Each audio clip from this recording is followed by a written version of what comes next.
Banyak yang bertanya, kenapa sih sifat Allah itu hanya terbatas 20 sifat Allah? Bukankah Allah Maha Sempurna dan Ia tak terbatas? Kalau begitu, bukankah itu merupakan membatasi keistimewaan dan kesempurnaan daripada Allah Subhanahu wa Ta'ala?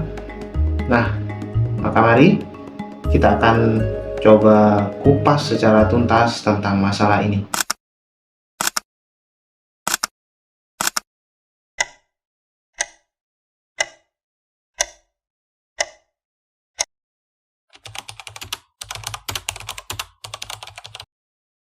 Nah, ada sebuah kaidah yang cukup menarik, dan kaidah itu berbunyi annal muqallid laisa ma'dudan min ahlil ilmi, bahwasanya orang yang hanya ikut-ikutan, apalagi seorang YouTuber semata, itu tidak terhitung sebagai ahli ilmu. Kenapa ini penting? Karena banyak orang yang asal komentar, yang mungkin terhadap masalah-masalah yang usuli, masalah-masalah yang fundamental, masalah-masalah yang mendalam, dan itu diperdebatkan oleh para ulama.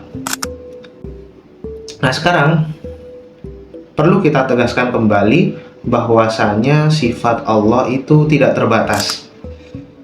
Tapi mungkin yang wajib kita ketahui, yang wajib kita pelajari adalah 20 itu. Asy-Syaikh Ibrahim Ad-Dasuki dalam hasiyahnya beliau menulis annal wajiba li maulana alladhi la yaqbalul intifa la nihayata lahu lakin ba'duhu nusibalana dalilan ala khususihi fawajaba alaina ma'rifatuhu tafsilan wa huwal isruna sifatan.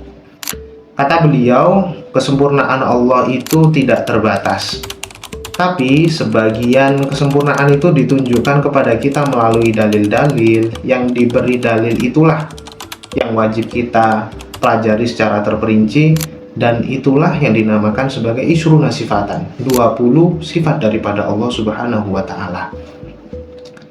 Sebab itu secara tegas Asy-Syaikh Ibrahim Ad-Dasuki dalam hasiyahnya ketika beliau menjelaskan matan syarah Ummul Barahin, beliau menerangkan bahwasanya minma atau min sifatillahi ta'ala adalah asyara bimin at-tab'idiyah.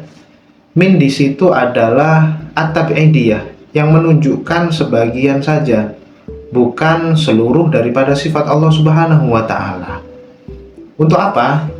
Ya, untuk belajar, untuk taklim, agar kita ini bisa paham dan tahu, serta agar kita bisa melawan logika-logika orang-orang yang memahami Allah Subhanahu wa Ta'ala secara serampangan. Nah, teman-teman, lantas bagaimana nasib daripada sifat-sifat Allah Subhanahu wa Ta'ala selain daripada sifat 20 tersebut? Jawabannya adalah, ya kalau tidak ada dalil khusus yang membahas tentang sifat-sifat tersebut, ya cukup kita imani secara global atau secara ijmal bahwasanya Allah Subhanahu wa Ta'ala ini wajib kita sifati dengan sifat-sifat kesempurnaan.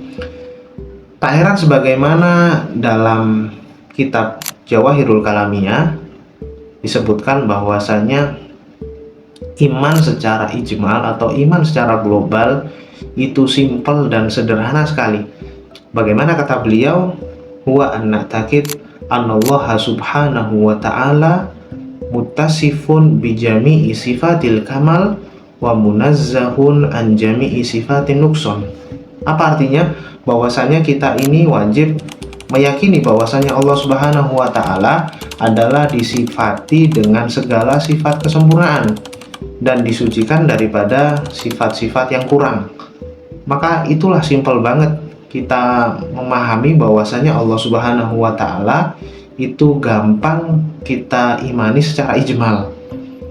Nah, kesimpulannya, jadi 20 sifat itu bukan dalam rangka untuk membatasi sifat-sifat Allah Subhanahu wa Ta'ala, tapi membatasi beban pengetahuan kita sebagai manusia. Allah itu tak terbatas. Ya, tapi akal kita lah yang terbatas untuk memahami Allah Subhanahu wa Ta'ala yang maha sempurna. Nah, akal manusia ini luar biasa banget. Ia bisa menghitung bintang, membelah atom, membangun AI, bahkan memetakan DNA. Tapi ada satu hal yang mungkin tidak bisa ia lakukan, yakni memahami sesuatu sebagaimana adanya, itself. Filosof modern, seorang filosof kenamaan, Immanuel Kant, beliau berkata, "We have no knowledge of things as they are in themselves, but only as they appear to us." Apa maksudnya? Kita hanya tahu realitas sebagaimana tampilannya. Beliau menyebut sebagai fenomena, bukan hakikat aslinya, yakni nomena. Analoginya semacam ini. Kita ini bisa lihat matahari, kecil, bundar, tapi faktanya 1 juta kali lebih besar daripada bumi ini. Kita ini bisa lihat orang tersenyum, tapi kita nggak tahu apa yang tersembunyi dari senyum tersebut. Begitupun kamera. Kamera tuh butuh lensa dan pencahayaan. Begitu pula akal. Butuh dalil dan batas logika.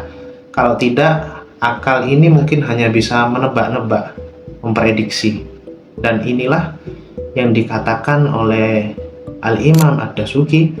Dalam hasyiahnya beliau mengatakan, al-ajuzu an ma'rifati ma lam yunsab alaihi dalilun akliyun wala nakliyun la nu'akhadu bihi bifadlillahi ta'ala. Ketidakmampuan kita, ketidakmampuan akal mengetahui sesuatu yang tidak diberi dalil akli maupun nakli oleh Allah Subhanahu wa Ta'ala, itu tidak dituntut oleh Allah Ta'ala. Tidak akan kita ini dihukum oleh Allah Subhanahu wa Ta'ala. Hal ini karena bifadlillahi ta'ala, karena karunia daripada Allah Ta'ala. Tuhan itu bukan makhluk, bukan pula benda, bukan pula tersusun sebagaimana manusia. Tuhan tidak bisa kita uji pakai alat lab atau kita ukur pakai otak manusia. Maka ketika ada orang yang nyeletuk, kenapa sih harus 20 sifat? Emang Allah segitu doang? Balas saja, justru karena Allah Subhanahu wa Ta'ala itu tidak terbatas dan Allah itu maha sempurna, makanya kita hanya bisa tahu yang Allah sendiri beritahu tentang kita dalam Al-Quran. Dalam hadis Rasulullah SAW, kalau kamu mau paham Allah Subhanahu wa Ta'ala secara total dan maksimal, itu bisa jadi bukan karena iman, namun itu mungkin bisa jadi karena kesombongan kita untuk memahami Allah Subhanahu wa Ta'ala. Akhirnya, akal itu layaknya kompas. Ia bukan peta seluruh dunia. Ia hanya menuntun, tapi tak bisa menjangkau semua.